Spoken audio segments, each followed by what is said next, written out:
O plan Revitaliza chegará á India. A proposta da Deputación de Pontevedra para o tratamento dos biorresiduos serve de inspiración á Fundación Vicente Ferrer. Aplicarán as nocións nun dos programas que desenvolven no país asiático, Mahana Bhumi. O Fondo Galego no ano 2021, rematado neste ano 2022, pois subvencionou un proxecto para a construción de 34 viviendas nunha zona rural da India. Dentro desas viviendas, lógicamente, van surdindo problemáticas unidas á creación da vivenda dentro de todo o entorno, e unha delas, sen lugar a dudas, é a xestión de residuos. Fundación Vicente Ferrer, Fondo Galego de Cooperación e Solidariedade e Deputación de Pontevedra participaron esta mañá nunha xornada para trasladar á ONG os coñecementos adquiridos na materia da compostaxe. Os residuos son un problema, temos que afrontalos como tal, que nos xera ten que responsabilizarse deles.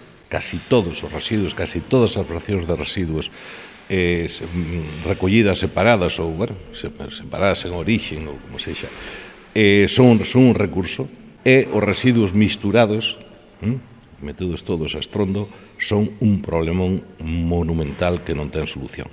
Dende a Fundación explican que na India partiuse dunha sensibilización nula en materia ambiental. Agora non desbotan trasladar os coñecementos adquiridos a outros programas que desenvolven no país. Porque partimos de unha concienciación pois prácticamente nula, non?